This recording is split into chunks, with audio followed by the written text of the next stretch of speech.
तत्वार्थ सूत्र जी ग्रंथ द्वितीय अध्याय की समरी हम सुन रहे हैं गोष्ठी के माध्यम से। और अभी तक हमने जीव के असाधारण भाव, लक्षण, लक्षणाभास, उपयोग के भेद, इन सब की चर्चा की है। उससे आगे की चर्चा आज की गोष्ठी में हमारे तृतीय सत्र में प्रारंभ होने वाली है। तो इस सभा के मंगलाचरण के लिए आ रही है श्रीमती कल्पना जी जैन।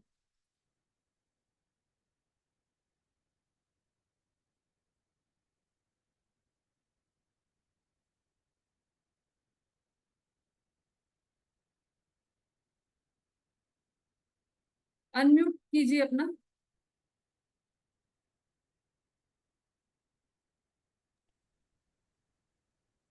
आवाज आ रही है दीदी? हाँ बोलिए। सभी को सादर जय जिनेंद्र। जैसा कि आप सभी को विदित है, हमारी तत्वार्थ सूत्र अध्याय 2 की गोष्ठी चल रही है, जिसमें मैं मंगलाचरण प्रस्तुत कर रही हूँ। ओम नमः सिद्धेभ्य नमो अरिहंताणं नमो सिद्धाणं नमो आयरियाणं नमो वज्रायाणं नमो लोहे सव्यसाहूरम् त्रैकाल्यं द्रव्यषट्कं नवपदसहितं जीवषट्कायलेस्या पंचान्य चास्तिकाया व्रतसमितिगतिज्ञानचारित्रभेदा हितेन मोक्षमूलं तिरुवनमहिते प्रोक्तमदर्भिरषे प्रत्येति श्रद्धाति ईश्वरशति च मतिमान् यासा विशुद्धिदृष्टि सिद्धे जयप सिद्धे चौविहाराहणापत्ते बन्दिता अर्हन्ते भोक्षम आराहणा कंसो उज्जुबड़म ऋब्बाहणम साहणम चारिक्षणम दंसणाण चरित्वम तावाण माराहणा मणिया मोक्ष मार्गस्य नेतारं भेतारं कर्मव्रतां ज्ञातारं विश्वतत्त्वानां वन्दे तद्गुणलब्धये अरिहंत सिद्ध सूर्योपाध्याय साधु सर्व अर्थ के प्रकाशी मांगलिक उपकारी हैं। तिनको स्वरूप राग जानते भई जो भक्ति काहे को न माए स्तुति को उच्चारी है। धन्य धन्य तुम ही से काज सब आज भई कर जोड़ बारंबार वंदना हमारी है। मंगल कल्याण सुख ऐसो हम चाहत हैं। ओ मेरी ऐसी दशा वैसी तुम धारी है। ओ मेरी ऐसी दशा जैसी तुम धारी है। पंच परमेष्ठी भगवान की जय। उमा स्वामी जी महाराज की जय। तत्वार्थ सूत जी ग्रंथ की जय। सभी को जय जय। बहुत अच्छा, बहुत ही बढ़िया। मंगलाचरण के माध्यम से पंच परमेष्ठी को भी याद किया, बहुत अच्छी बात है। और अब इस गोष्ठी का प्रारंभ करते हुए सबसे पहले जीव के भेद प्रभेद, यह वाली चर्चा हमारी अब प्रारंभ होने वाली है। तो जीव के भेद प्रभेद बताने आ रही हैं अर्चना जी दोसा।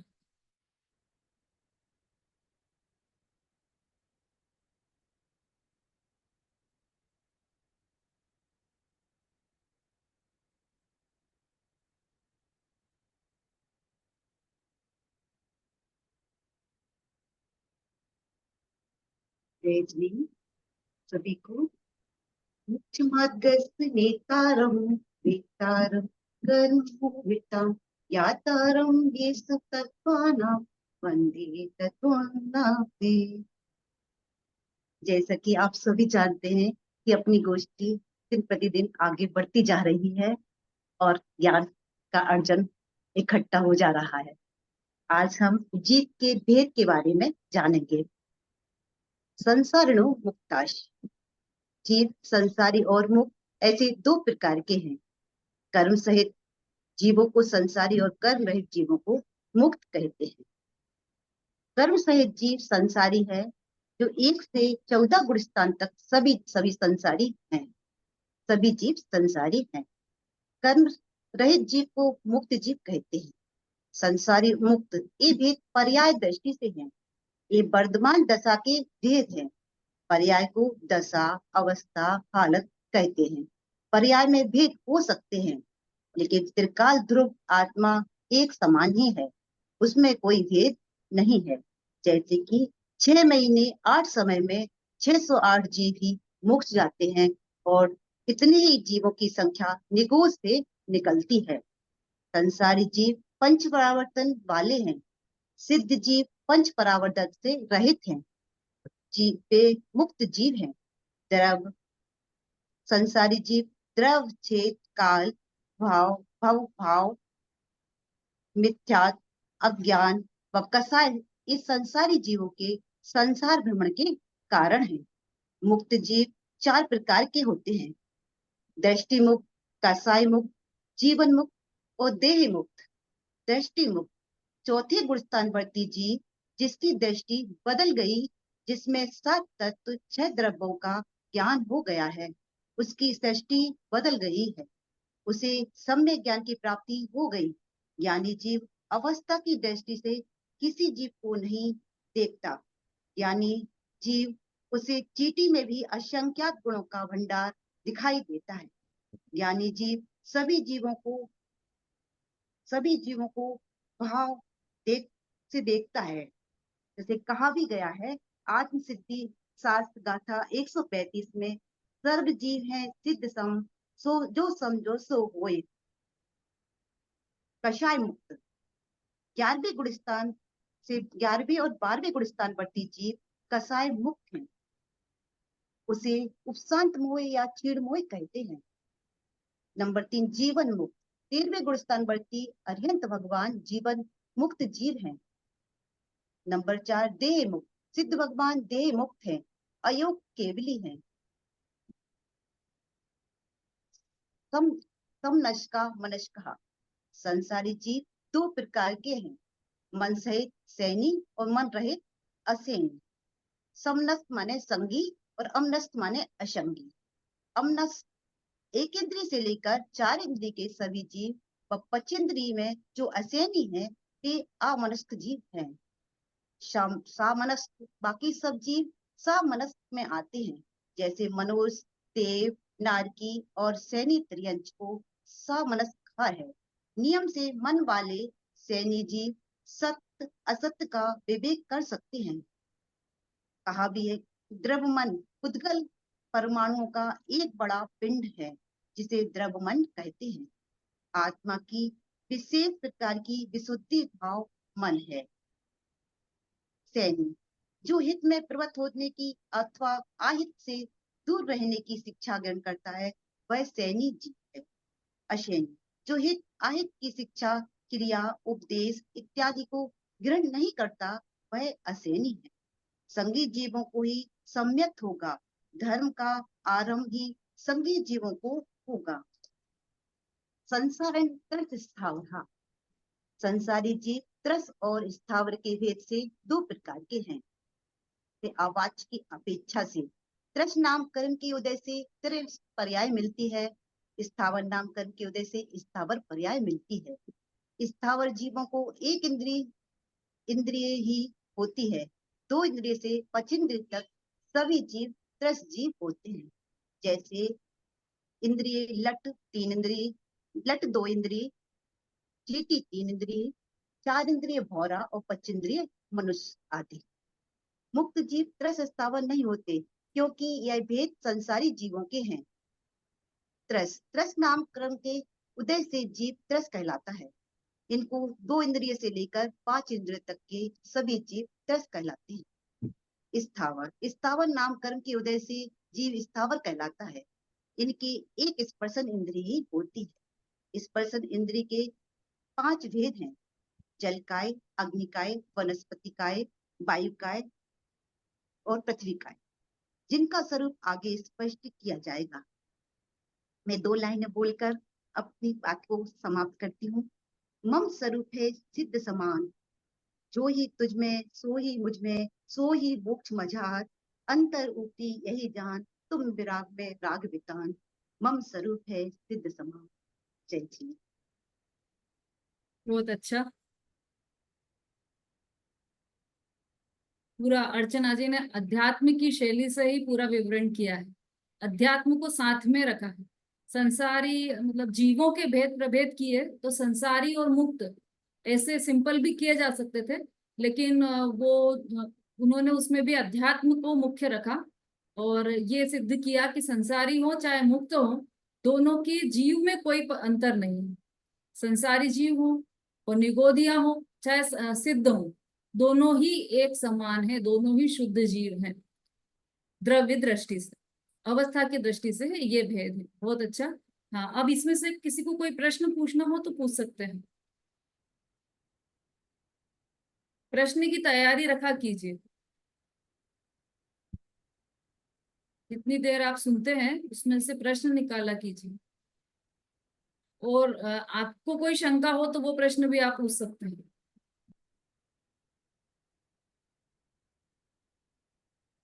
चलिए अर्चना जी, आप ही पूछिए प्रश्न। कितने जीव संसार से मोक्ष जाते हैं और कितने जीव निगोद से निकलकर बाहर आते हैं? संख्या बताएं। ठीक है, आंचल जी।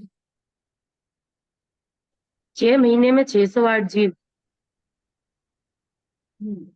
दोनों की संख्या पूछिए हाँ, उन्हें। दोनों की संख्या सेम है। 6 महीने में निगोद से 608 जीव निकलते हैं और 608 जीव ही मोक्ष जाते हैं 6 महीने के टाइम पीरियड में। 6 महीने और 8 समय में। हाँ, 6 महीने 8 समय और 608 जीव जाते हैं। ठीक है अर्चना जी, उत्तर ठीक है इनका? हाँ हाँ दीदी, बिल्कुल सही है, ये फिक्स है। ठीक, ठीक है दीदी, जय हिंद। बहुत सभी अच्छा। को जय हिंद। हाँ जी। चलिए एक प्रश्न मैं सबसे पूछ लेती हूँ, जो कि हमने जब क्लास चली थी इसकी, हमारा विषय चला था, तब एक प्रश्न आया भी था कि संसारी जीवों के दो भेद किए हैं, त्रस और स्थावर, तो निगोदिया जीव किस में आएंगे और क्यों?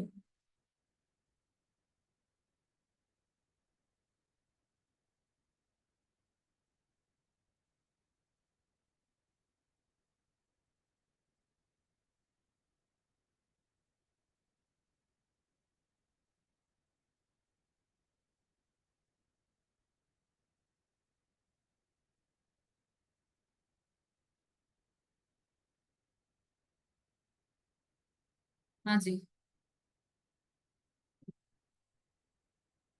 रेणु जी।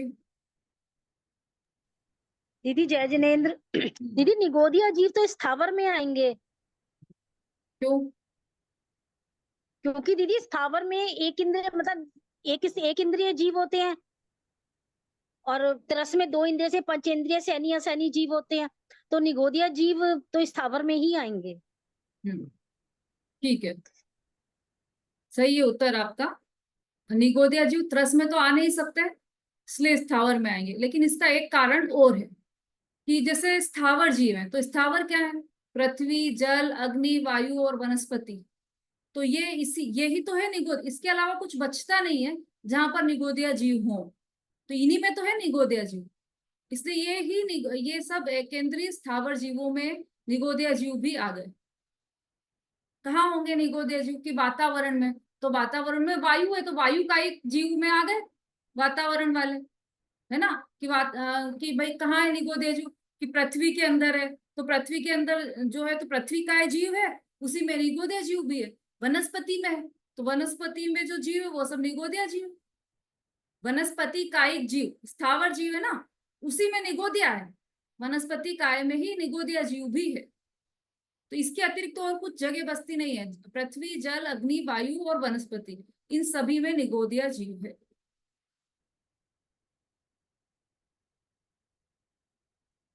चलिए, इसके प्रश्न बहुत सारे बन सकते थे पर आप लोग ने पूछे नहीं। अर्चना जी से आप थोड़ा कठिन कठिन पूछ लेते तो अच्छा रहता। देखते हैं कि अर्चना जी जवाब दे पाती हैं कि नहीं। अब ध्यान रखना ये बात। तो अब हमारा विषय है अब ये जो संसारी जीव है इनके दो भेद किए ना, संसारिण त्रस स्थावरा, त्रस और स्थावर। सबसे पहले स्थावर जीव के भेद कितने होते हैं, कौन होते हैं स्थावर जीव, ये बताने आ रही हैं आरती जी, इंदौर से आरती जी जैन।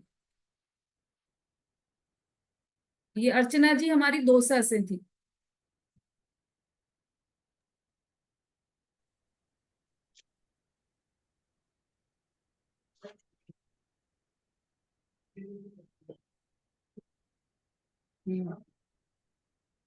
जय जैन सभी को।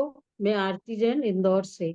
मेरा आज का विषय है स्थावर जीवों के भेद और वनस्पति काय का। तो ये मेरा इसमें सूत्र नंबर 13 और 22 आएगा। 13 सूत्र है प्रत्युक्त तेजो वायु वनस्पतयः स्थावरा। स्थावर जीव, पहले तो ये कि स्थावर जीव किसे कहते हैं। स्थावर नामकरण के उदय से प्राप्त हुई जीव की अवस्था विशेष को स्थावर कहते हैं। स्थावर जीव दो प्रकार के होते हैं, नहीं, जीव दो प्रकार के होते हैं, उसमें स्थावर और त्रस आता है। तो स्थावर जीव 5 प्रकार के होते हैं। पृथ्वी काय, अग्निकाय, वायु, पृथ्वी, जल, अग्नि, वायु और वनस्पति काय, ये 5 प्रकार के जीव स्थावर जीव होते हैं। स्थावर जीव एक इंद्रिय होते हैं। जब आत्मा ज्ञान स्वभाव है, जब अपनी वर्तमान योग्यता के कारण एक स्पर्श इंद्रियों के द्वारा ज्ञान कर सकने योग विकास होता है, तब पृथ्वी, जल, अग्नि और वनस्पति रूप में परिणमित रजकणों के द्वारा बने हुए जड़ शरीर का संयोग होता है। पृथ्वी, जल, अग्नि, वायु और वनस्पति के 4 भेद होते हैं। पहला वनस्पति, पृथ्वी के अपन 4 भेद देखते हैं। पृथ्वी के 4 भेद हैं। पहला पृथ्वी सामान्य, दूसरा पृथ्वी जीव, तीसरा पृथ्वी कायिक और चौथा पृथ्वी काय। तो पृथ्वी तो सामान्य पृथ्वी हो गई, और पृथ्वी जीव जो, जब जीव विग्रह गति का जीव जो पृथ्वी में जन्म लेने जा रहा है, उसे पृथ्वी जीव कहते हैं। और पृथ्वी कायिक, पृथ्वी शरीर सहित जीव, जब जिस पृथ्वी में जीव है तो जीव के सहित है तो उसे पृथ्वी कायिक कहते हैं। और जो पृथ्वी शरीर से जो जीव निकल गया है, तो जो मृत काया है पृथ्वी की, उसको पृथ्वी काय कहते हैं। तो इसी प्रकार से जल, अग्नि, वायु और वनस्पति के भी 4 भेद होते हैं।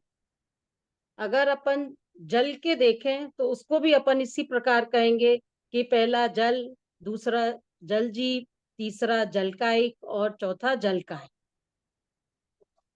स्थावर जीव इसी भाव में सम्यक दर्शन प्राप्त नहीं कर सकते, क्योंकि सम्यक दर्शन संगी पचेंद्रीय जीवों को ही हो सकता है। 5 स्थावर जीवों का आकार। पृथ्वी कायिक जीव का आकार मसूर के दाने के आकार का लंबा गोल, जल कायिक का शरीर पानी की बूंद के आकार का गोल, और अग्नि कायिक का शरीर सुइयों के समूह के आकार का, और वायु कायिक शरीर ध्वजा के आकार का लंबा तिरछा होता है। और वनस्पति कायिक और त्रस जीवों के शरीर अनेक भिन्न भिन्न आकार के होते हैं। पृथ्वी काय से लेकर वनस्पति काय सभी एक इंद्रिय होते हैं। अब हमारा 22वां सूत्र है, इसमें इंद्रियों के स्वामी की बात की है। तो इंद्रियां 2 प्रकार की होती हैं, जड़ इंद्रिय और भाव इंद्रिय।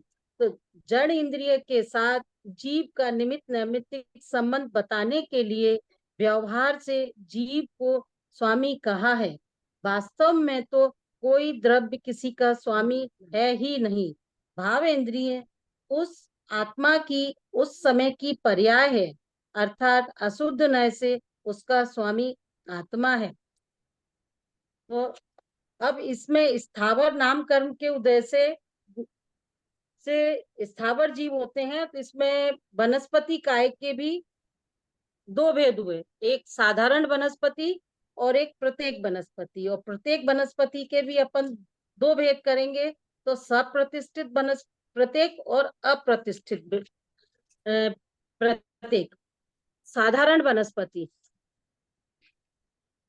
जिस शरीर के स्वामी अनेक जीव होते हैं उसे साधारण वनस्पति कहते हैं। इसमें भी दो भेद होते हैं, सूक्ष्म और बाधर।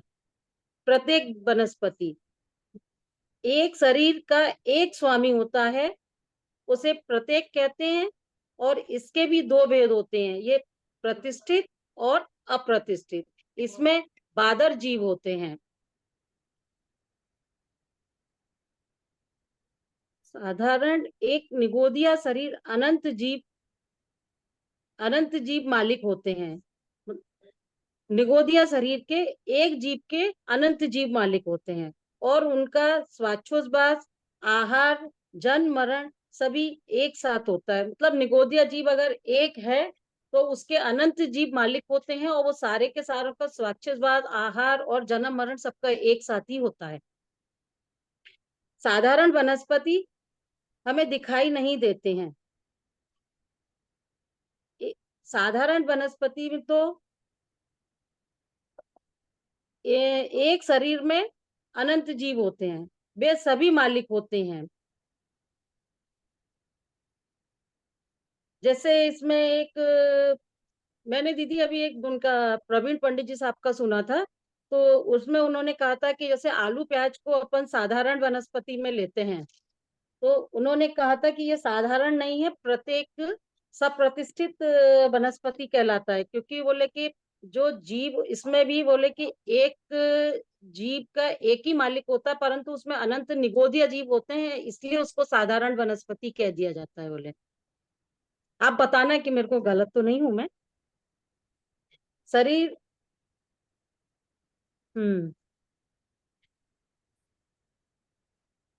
बस एक आरती जी, शरीर का एक आप जी। कर दीजिए, टाइम काफी हो गया है।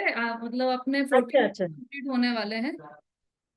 अच्छा, ठीक है दीदी। अंतिम ओके, लाइन ले जय लीजिए जिनेन्द्र। आप, अंतिम लाइन ले लीजिए, कोई बात नहीं, अंतिम लाइन ले लीजिए। हाँ, ये इसका एक रह गया था कि ये 5 स्थावर जीवों की उत्कृष्ट आयु। मृदु पृथ्वी काई की 12,000 वर्ष, खर पृथ्वी काई की आयु 22,000 वर्ष, जल काई आयु की 17,000 वर्ष, और अग्नि काई की आयु 3 दिन, और वायु काई की आयु 3,000 वर्ष, तथा वनस्पति कायिक जीव की उत्कृष्ट आयु 10,000 वर्ष की होती है। जय जी।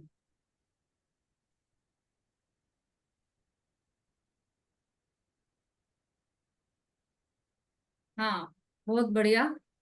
बहुत हालांकि ये हमारे विषय में नहीं था, प्रकरण में साधारण और प्रत्येक वनस्पति कहीं भी इस अध्याय में तत्वार्थ सूत्र में लिया नहीं गया है इसको, विषय को, साधारण और प्रत्येक वनस्पति को। लेकिन फिर भी उन्होंने लिया है, तो ठीक है, वो जानकारी के लिए आवश्यक है, पर जितना आवश्यक है उतना ग्रहण करना चाहिए। हाँ, प्रश्न जी के लिए जी। हैंड रेज हो रहे हैं भाई। आरती जी तैयार रहिएगा कमर कस के, अब सब प्रश्न पूछने वाले हैं आपसे। मंजू जी बोलिए। आप पूछिए, जितना होगा जवाब देने की कोशिश करूंगी। जय श्री दीदी। जय मेरा जी। प्रश्न ये है कि बादर जीव किसे कहते हैं? नहीं, हाँ, ये प्रश्न तो मैंने भी पूछना चाहा था, पर लेकिन मेरे को इसका उत्तर नहीं मिला था, सॉरी। सूक्ष्म, ये दीदी बताएंगी। भाई सूक्ष्म मतलब क्या है, ये बताओ चलो। बादर का सूक्ष्म मतलब का नहीं। मतलब, हाँ ठीक है, उन्हीं से पूछा जाए दीदी। नहीं नहीं, कोई भी बोल सकते हैं। बोलिए जिसको पता हो। सूक्ष्म का मतलब मैं ऐसा समझ रही हूँ कि जैसे जो जो जीव बाधा उसको उत्पन्न नहीं होती है कहीं आने जाने में, ठीक है, आरती वो जी आपका सूक्ष्म क्या है। कहना है। नहीं, ये तो सूक्ष्म का तो है कि जिससे बाधा उत्पन्न नहीं होती, तो बोले कि इसमें तो जो निगोदिया जीव होते हैं उसमें बाधर जीव होते हैं, उनको भी बाधा नहीं होती। तो इसकी मेरे ख्याल से सूक्ष्म की परिभाषा कुछ और भी है, पर हाँ मेरे को नहीं मालूम। हाँ, कुंद प्रभा जी बोलिए। नहीं दीदी, हमारा तो प्रश्न है। हाँ बोलिए, प्रश्न बोलिए। ये आरती जी ने बोला ऊपर आ जाइए बेटा, प्रश्न पूछ रहे हैं ना आपसे। हाँ जी, हम्म क्या दीदी, समझ नहीं आया। आरती जी को मैं मैं कि वो वीडियो पर आ जाएं, क्योंकि प्रश्न पूछ रहे हैं सब उनसे। हाँ दीदी, अब सॉरी, जय गलती से हो गया जय दीदी। हिंद। हाँ कोई बात नहीं, बोलिए कुंद प्रभा। आरती जी ने पूछा था, बोला था कि इंद्री दो प्रकार की होती हैं, एक जड़ इंद्री और एक भाव इंद्री। हम्म तो मैं मतलब ये जानना चाह रही हूँ, जड़ इंद्री कौन सी इंद्री होती है? भाव इंद्री तो जड़ समझ इंद्रिय, आया। हाँ, जड़ इंद्रिय जड़ की जो इंद्री पुद्गल की जो रचना है, दीदी ने बताया था एक बार, वो जड़ इंद्रिय है। हमने तो द्रव इंद्री और भाव इंद्री सुना है, पढ़ा भी है। हाँ, तो जड़ इंद्रिय वो द्रव इंद्रिय ही है। अच्छा, हाँ ठीक है, ठीक है, ठीक है। तो दीदी द्रव इंद्री को अपन जड़ इंद्री भी कह सकते हैं? हाँ, एक अपेक्षा से कहा जा सकता है द्रव्येंद्रिय को जड़ इंद्रिय। अब क्या है ना, द्रव्येंद्रिय के भी अपन ने भेद किए थे। निवृत्त्युपकरणे द्रव्येंद्रियम, तो निवृत्ति और उपकरण ये दो प्रकार की चीजें हैं। तो वो चूंकि जो पुद्गल कर्म से बनी हुई है, इसलिए वो पुद्गल तो जड़ ही है। इस अपेक्षा से उसे जड़ इंद्रिय भी कह सकते हैं। बोलिए सुलेखा जी। हाँ, जय हिंद दीदी। मैं बादर का बता रही थी जी, बादर जीवों का। हाँ बोलिए। बादर जीवों का एक उत्तर ये है कि जो खुद रुकते हैं और दूसरी जीवों को भी रोकते हैं, उन्हें अच्छा। बादर कहते हैं, बादर जी। हम्म सही है दीदी। हाँ देखो ना, इसकी थोड़ी अलग अलग जगह पर अलग अलग आगम में अलग अलग जगह पर अलग अलग परिभाषा है। अब अपना वो प्रकरण आएगा, अभी आने वाला है प्रकरण आगे के अध्याय में, तब उसका अपन डिटेल करेंगे, क्योंकि अभी तो ये प्रकरण में ही नहीं है, इसलिए अपन ने इसका डिटेल कभी किया ही नहीं है। सूक्ष्म और बादर नहीं तो वैसे तो ये स्थावर जीवों के भेद में चले जाते हैं निगोदिया के में, लेकिन चूंकि अपने शास्त्र में नहीं है, तो हम तो शास्त्र के आधार से चल रहे हैं अभी, इसलिए उसको अपन ने लिया नहीं है। चलिए बहुत अच्छा आरती जी, बहुत बढ़िया आपने विश्लेषण किया है। और अब अगला विषय है हमारा त्रस जीवों के भेद। हाँ, ग्वालियर से नमिता जी।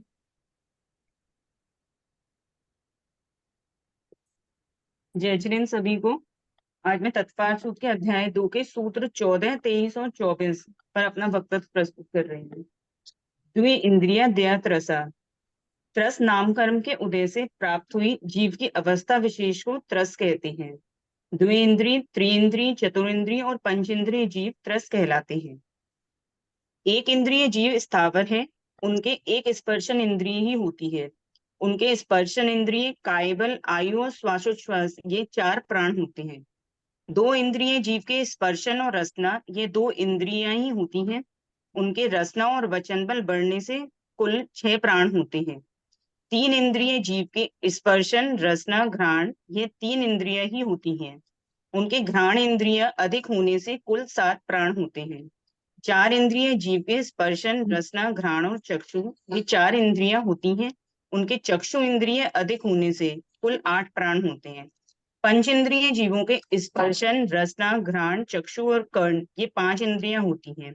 इनके कर्ण इंद्रिय अधिक होने से कुल 9 प्राण असैनियों के होते हैं और सैनी जीव पंचेंद्रिय जीवों के मन बल बढ़ने से 10 प्राण होते हैं।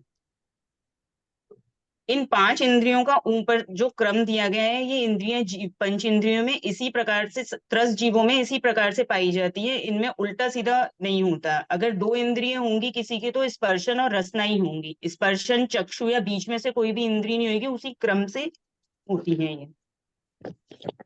कृमि पिपीलिका भ्रमण मनुष्यादीना में एक वृद्धानी। कृमि लट आदि, चींटी आदि, भ्रमर आदि, मनुष्य आदि में त्रस में एक में क्रम से एक एक बढ़ती हुई इंद्री होती है। लट में 2, चींटी में 3, घोड़ा में 4, मनुष्य में 5 इंद्री होती है। संगिन समनस्का। मन सहित जीवों को संगी कहते हैं। सैनी जीव पंचेंद्रिय होते हैं। पंचेंद्रिय जीवों में संगी, सैनी, असैनी ऐसे 2 भेद होते हैं। सैनी अर्थात संगी, संज्ञा का अर्थ मन लिया गया है। मन 2 प्रकार के होते हैं, भाव मन, द्रव्य मन। हित अहित का विचार शिक्षा और उपदेश ग्रहण करने की शक्ति सहित ज्ञान विशेष, ये भाव मन है। द्रव्य मन, हृदय स्थान पर 8 पंखुड़ियों वाले कमल के आकार का पुद्गल पिंड, ये द्रव्य मन है। नारकी, मनुष्य, देव, ये संगी पंचेंद्रिय जीव है। त्रियंचों में भी संगी पंचेंद्रिय जीव पाए जाते हैं। इस प्रकार सूत्र 14, 23 और 24 में हमने त्रस जीव के भेद और उनमें कितने प्राण होते हैं ये जाना, और संगी जीव कौन होते हैं ये भी जाना। धन्यवाद। बहुत बढ़िया, बहुत ही अच्छा, शॉर्ट एंड स्वीट। अतिरिक्त विस्तार नहीं किया नमिता जी ने, जितना प्रकरण था, जितना इनका विषय था उसी पर ही बोला है। बहुत बढ़िया बोला, पूरा क्लियर किया है। हाँ जी, कोई प्रश्न पूछना चाहें तो जल्दी से पूछ लीजिए।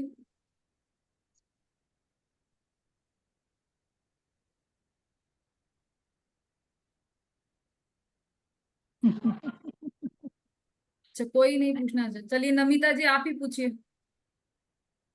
10 प्राण कौन से होते हैं? त्रस प्राण क्या होता है? 10 प्राण, प्राण कौन से होते, कितने होते हैं और कौन से होते 10 हैं? प्राण, 10 प्राण। प्राण कितने और कौन से होते हैं? चलिए, हाँ, कौन देगा जवाब?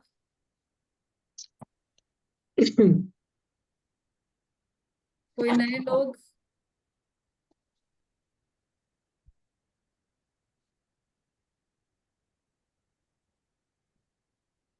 अच्छा, और